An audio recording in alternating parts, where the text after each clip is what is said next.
Hi everyone. Let's talk about the Natalia Grace Barnett case for a minute. That trial is going to be coming up pretty shortly here in January of 2020. And the reason I wanted to talk about it was Dr. Phil had an exclusive interview with her this past Thursday. And it was pretty interesting. I have to tell you, when I'm looking at Natalia, I don't see that she's a 16-year-old girl. She looks older to me, but it could be this form of dwarfism. The Barnetts claim she's 33. The adoptive family that she's living with claims she's 16. I would say she looks maybe in her 20s to me. That's my opinion. I'd like to know what you think as you look at her. She had told Dr. Phil that Christine Barnett had told her that she had lived with 30 families. And she didn't recall living with that many. She just doesn't remember. But she does remember one family in New Hampshire where she lived with a couple and their 2 sons. And she says that she was, kind of roughhousing or playing with one of the boys that she was close to, and she fell on his arm wrong, and the mother thought she was trying to break it.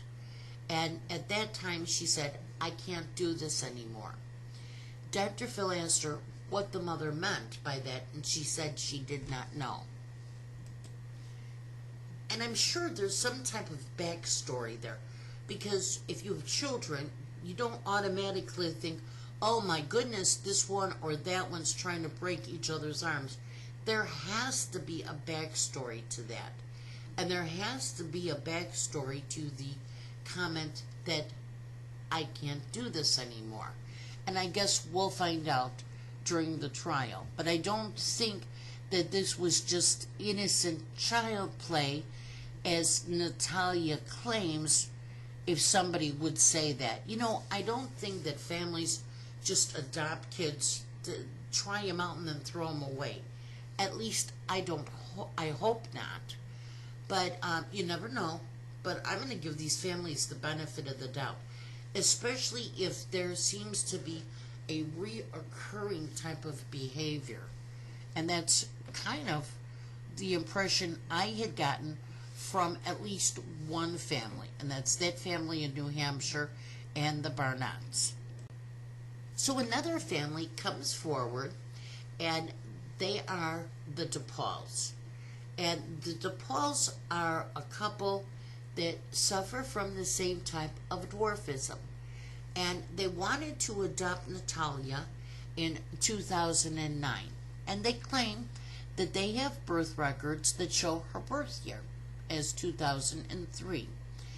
And they say she stayed with them for multiple long weekends and have photos with her, and claim that she was missing a tooth at the time and that they could see another one coming in.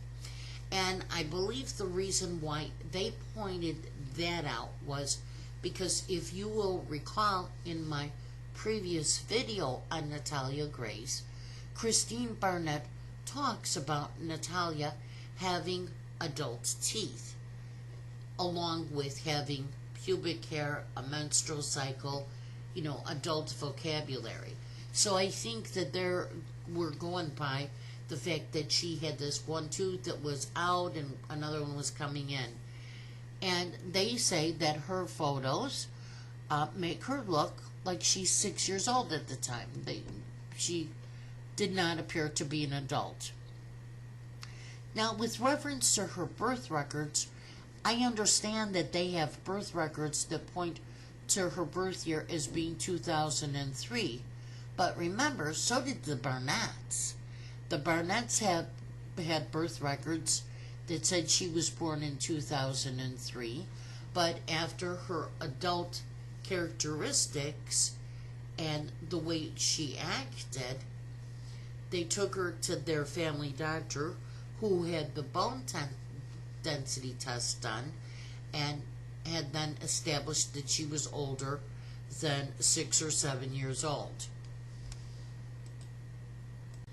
And Dr. Phil talks to her and questions if any of the stories of her trying to poison the family or standing at the end of the bed with a knife or hiding knives or hurting anybody was true. And of course, Natalia said no. She actually dismissed them quite easily. She talks about when they said that she had put Lysol into Christine's cup of coffee, she claimed that she was cleaning or helping Christine clean, and that she had moved the coffee cup and sprayed Pledge, and that no Pledge had gotten into the coffee. So she explains that. She explains standing at the foot of their bed, claiming that the only time she would have been standing at the foot of their bed in the middle of the night was because she had had a nightmare. And Dr. Phil, interestingly, asks her, do you think that they might have some, like, nanny cam footage? And she says no, and he brings it up a couple of times, and my impression was she was a little bit nervous, because, sometimes people have those hidden cameras, too. So she, to me, was looking at him thinking, well, do they? That's kind of the impression I had gotten from her. She said no, but to me, she was not confident about that. And it almost looked, to me at least, like she had gotten nervous when he had asked. Additionally, if you will remember, Christine claimed that Natalia tried to push her into an electric fence. And her explanation for this incident is they had gone to a farm and her legs had begun to hurt, so she sat down. And Christine sat down next to her and said, "Come on, Natalia, we have to go." And from everything that I have read and heard about Christine, Natalia paints a very different picture.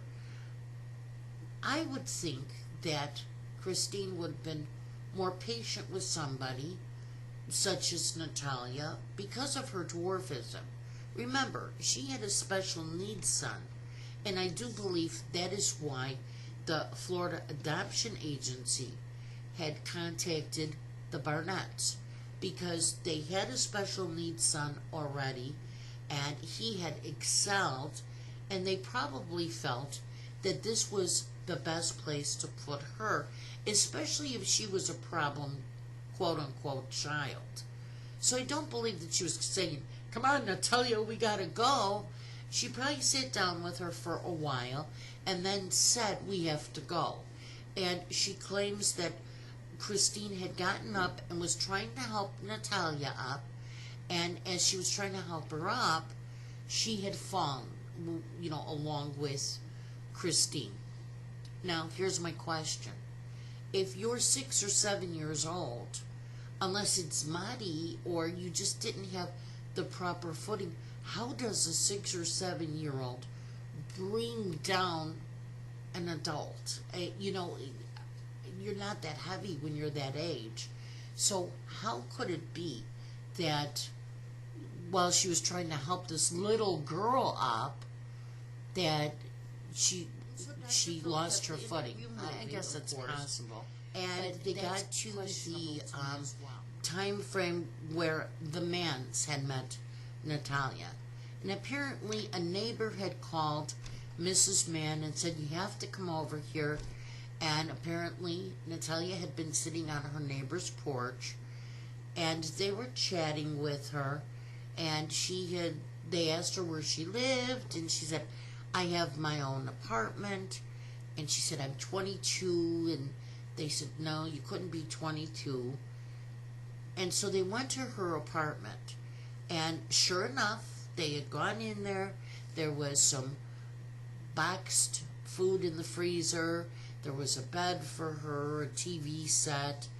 And so, they were kind of scratching their head and wondering. And she hung out the manse and played with the kids, and she never left. And at that time, she was about 8, almost 9 years old. Now, this apartment where she lived when the mans met her was her second apartment. And the reason I point that out is she had lived in the first apartment for a year. So for 1 year, when she was 1 year younger, nobody noticed her. Nobody knew her, noticed that there was this young child living by herself. And, she talked about getting this food that the man had seen in her apartment from the Barnetts. And I'm like, well, okay, but they left the year prior, so did you not eat? And Dr. Phil said, he had a grandchild about 8 years old, and there was no way that she could care for herself. And Natalia just kind of looked at him, and she just claimed that she had lived in this apartment alone. Now, in my previous video, the Barnetts claimed that they had hired an in-home healthcare professional who would come to help Natalia, because she did suffer from dwarfism. And they knew that she couldn't do a lot of things on her own. And they tricked it. It's not like they abandoned her and just, stuck her there and did nothing. They were paying for her apartment. They were paying for an in-house healthcare professional. They were paying for her food.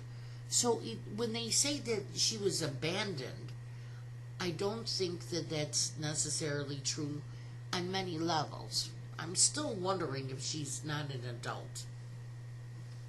Anyway, she told the man that she lived there by herself.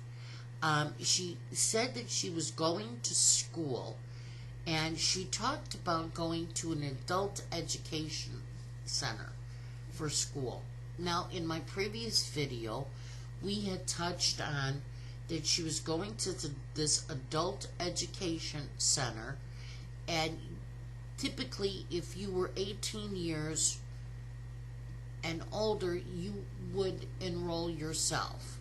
If you were 16 and older, you would have to have documentation from the school that you had previously attended, and your parent would have to enroll you.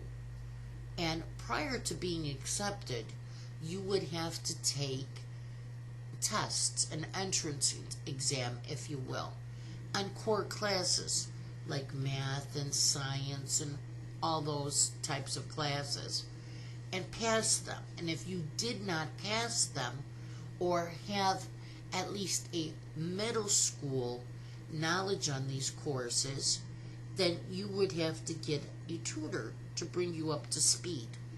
Well, Natalia was nowhere near 16, and this school does not allow children under the age of 16 admittance.